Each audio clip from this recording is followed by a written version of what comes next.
Coucou ma bien-aimée soeur. Ouais, je m'excuse, j'étais en train d'envoyer le voice là, mais ça a été coupé à cause de l'appel. Une soeur qui voulait me joindre là. D'accord. Je disais tantôt que vraiment que la paix et la grâce du Seigneur soient multipliées dans ta vie et la vie de toute ta famille. Vraiment, je rends grâce à Dieu pour ce qu'il fait. Là, ma glorieuse soeur, dans ta vie, t'a placé auprès de nous vraiment pour que nous soyons nous aussi bénis. Vraiment, et combler, savoir comment mener nos vies. Et non seulement notre vie spirituelle, mais aussi notre vie de couple, de famille. Vraiment, cette œuvre que ton chef et toi vous accomplissez dans nos vies, vraiment, je pense que c'est ça, le Seigneur vous le rendra vraiment de génération en génération. Vraiment, votre postérité ne manquera pas. Vraiment, jouir de cette bénédiction-là. Donc, tu es en train de dire tantôt que le truc, c'était dimanche, non, c'était lundi. Parce que tu as envoyé le voice dimanche dans la nuit. Oui, si je ne me trompe pas, c'est ça. Donc, j'ai expérimenté une chose quand notre bien-aimé frère Junior est arrivé, pendant qu'on était en prière. J'avais même témoigné, mais j'ai témoigné une partie. Et je me disais, comme il avait dit qu'on peut boire de l'eau. Je me suis dit que quand il va lui dire, je vais faire ce témoignage-là, il va peut-être dire aussi qu'on me donne à moi à manger. Donc, et comme je ne voulais pas manger, alors j'ai gardé cela à moi. Mais ça a continué toute la nuit jusqu'au petit matin. Ça a continué. Donc, pendant que j'étais en train de prier, comme je disais tantôt, que le Seigneur m'a visité en me rappelant un truc caché qui était caché en moi. Le fait que je ne m'étais pas pardonné à moi-même. Donc, il a sorti cela de moi.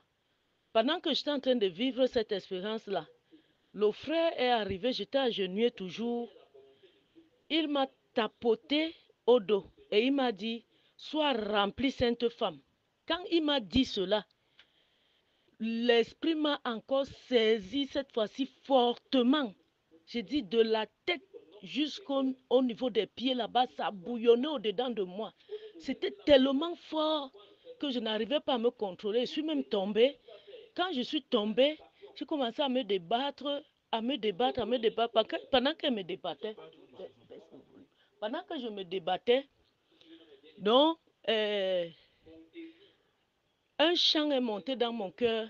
J'ai commencé à chanter ce chant, ce chant. Pendant que ça passait, un temps, ça a commencé à se calmer petit à petit. Quand ça s'est calmé un peu, j'ai pu me relever. Je me suis également agenouillée. Pendant qu'elle était à genoux, subitement, je sens cette présence, cette forte présence-là descendre, donc du côté des reins. C'est au niveau des reins que ça a commencé à descendre. Descendre. Mais entre-temps, l'eau était toujours rempli. Ça vient au niveau des reins, ça commence à descendre, à descendre. Pendant que ça descend, ça vient juste rester au niveau des pieds. Mes pieds sont devenus lourds, comme si on avait posé les gros cailloux, les gros papins lourds là, sur mes deux pieds. Je n'arrivais pas à soulever mes pieds, je n'arrivais pas à faire aucun mouvement avec mes pieds. C'est comme si on m'a planté là. Je ne pouvais rien faire. Ça pesait si fortement. Entre-temps, au niveau de ma main gauche, la paume de ma main gauche, c'était comme si les fers étaient sortis, étaient apparus là. Pas que c'était comme si, mais j'ai vu les fers. Les petits bouts de fer, mais c'était plat. C'était plat. Ça sortait. Au niveau des doigts là, ça pouvait sortir même 3, 4 par doigt. Ça dépend de la longueur du doigt. Ça sortait partout à la paume de main, ça a rempli partout de fer. Et c'est ressorti. Quand c'est ressorti là, ça a commencé à chauffer. Maman a commencé à chauffer comme si c'était du piment. Au départ, c'était comme si on m'avait frotté le piment. En même temps, c'est comme si le feu s'était allumé sur ma main là. ça chauffait. Le feu me brûlait, cette main-là, brûlait. Et entre-temps, ça chauffait aussi, comme c'était en même temps le feu et le piment. Tellement ça chauffait. J'étais là, je n'étais pas moi, C'était toujours fort, cette présence était fort.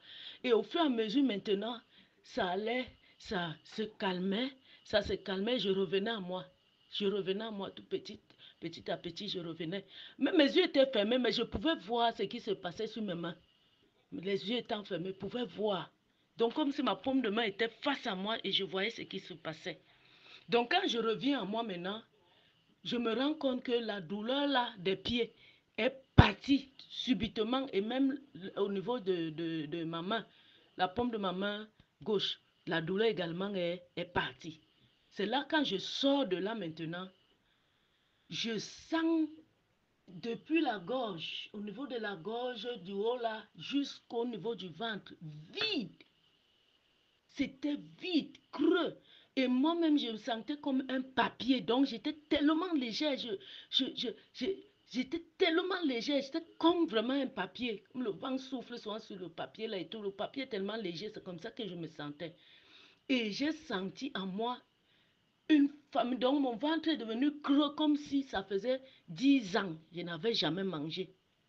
Donc, c'était tellement creux. J'ai eu faim. Et ça se ressentait. Mon ventre était vide, totalement vide. Mon corps ne ressentait plus rien. Alors, quand ça m'a pris là, j'ai dit, si je témoigne, peut-être le frère va me dire de manger. J'ai gardé cela pour moi, je n'ai pas pu témoigner. Mais quand je suis rentrée, toute la nuit, c'était vide. Je me sentais vide à l'intérieur de moi. Donc, ça me donnait seulement de manger. De manger, je n'arrivais plus à me contrôler. N'arrivais pas à me contrôler. C'est pour ça que tu as envoyé le voice. Que vraiment, tu m'expliques un peu comment on devait entrer les 3 jours, là, jeûne à sec, et on ne devait pas avoir le téléphone. Donc, j'ai envoyé le message. Je me suis dit que peut-être, si tu es au courant, tu peux me répondre d'ici le petit matin, parce que c'était à 5 heures, je pense, que je t'avais envoyé le voice. Mais comme la réponse n'était pas venue, j'ai constaté que tu n'avais pas lu. Donc, en allant, j'ai pu fermer le téléphone. Donc, c'est tout à l'heure que je viens de me connecter et j'ai vu vraiment te répondre. Donc, c'est un peu ce phénomène-là que j'ai voulu t'expliquer vraiment, que tu m'aides à comprendre.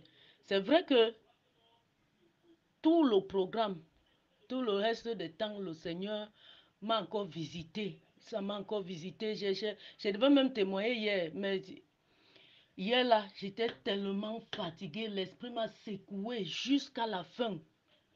Nous étions deux sœurs. C'est tardivement que l'esprit s'est calmé en nous.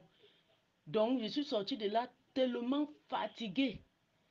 Mais pas de corps. Mais je sais pas, je sentais une fatigue là, mais pas de corps. Je pouvais marcher, je pouvais, mais je sentais en moi, donc tout tremblait encore en moi. Je tremblais, je suis rentrée dans cette atmosphère-là. Donc la présence là ne m'avait pas encore lâché. Donc c'est un peu ça. J'ai voulu vraiment témoigner parce qu'il a encore fait des merveilles. On m'a même revêtu là-bas.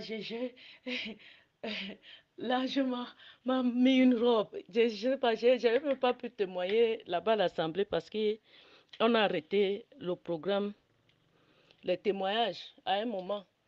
Parce que les frères disaient que je suis un peu fatiguée. On ne m'a pas passé. Mais au moment maintenant, qu'on passe les dernières personnes, donc les témoignages, on a arrêté avec les témoignages. Mais d'accord, que le Seigneur permettra vraiment que même les témoignages que j'ai reçus pendant le jeûne à sec là, vraiment, que j'en témoigne. Parce que Dieu a fait des merveilles dans ma vie. Et actuellement, cette soif-là, ce creux-là a été comblé. A été comblé. Mais je veux que tu m'expliques vraiment ce que j'ai vécu là. Parce que l'autre, là, n'avait pas encore vécu ça. Surtout le vide que j'ai ressenti là. D'accord, ma bien-aimée soeur, tu te portes bien, que le Seigneur te bénisse, te bénisse, te bénisse. Gros bisous à toi et à mon bien-aimé frère et aux coucou aux enfants.